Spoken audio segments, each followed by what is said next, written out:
ప్రభు అయిన యేసుక్రీస్తు నామములో మీకు సమాధానం కలుగునుగాక. షలోం. 130వ కీర్తన 7వ వచనము. ఆయన యొక్క సంపూర్ణ విమోచన దొరుకును. దేవుని నామానికి స్తోత్రం కలుగునుగాక.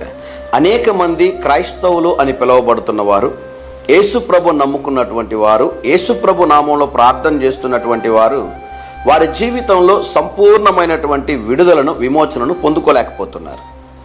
ఆ విధంగా సంపూర్ణమైన విడుదల పొందుకోకుండా పోవడం ద్వారా వారి జీవితంలో దేవుని యొక్క మెండైన ఆశీర్వాదాలను పొందుకోలేకపోతున్నారు.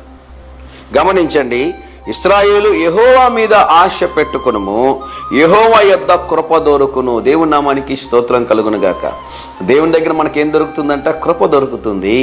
ఆయన మీద మనం ఆశ పెట్టుకున్నట్లయితే ప్రభువు తప్పకుండా మనల్ని విడిపించడానికి సమర్థుడు.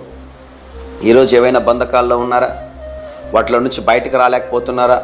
తాగుడికి, జూదంకి, లేకుంటే డ్రగ్స్కి, వ్యభిచారానికి, లేకుంటే సెల్ ఫోన్కి, ప్రోనోగ్రఫీకి, ఇట్లా రకరకాల కార్యాలకి మీరు బానిసల అయిపోయి ఉన్నట్లయితే యేసయ్య మీకు సంపూర్ణమైనటువంటి విమోచనను, విడుదలను దయచేయగలిగినటువంటి వారు.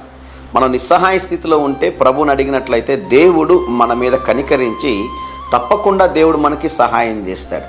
ఒకవేళ ఈరోజు మీకు కూడా ఏదో ఒక స్థితిలో మీరు ఎక్కడైనా ఆగిపోయి ఉంటే, ఏవైనా బంధకాల్లో మీరు ఉంటే, మీకు కూడా విమోచన అవసరమైతే యేసు రక్తము చేత నన్ను విడిపించండి ప్రభువా, నాకు విమోచన దయచేయండి అంటే తప్పకుండా దేవుడు మీకు సహాయం చేస్తాడు. ప్రేమ కలిగిన మా యేసయ్య, దయగలిగిన మా తండ్రి, మా ప్రియులు ఎవరైతే ప్రభువా ఆసక్తితో పట్టుదలతో ప్రార్థన చేస్తున్నారో వారిని విడిపించి బలపరిచి వారి జీవితంలో గొప్ప కార్యములు చేయమని నజరేయుడైన యేసుక్రీస్తు నామములో అడిగి వేడుకొనుచున్నాము తండ్రి.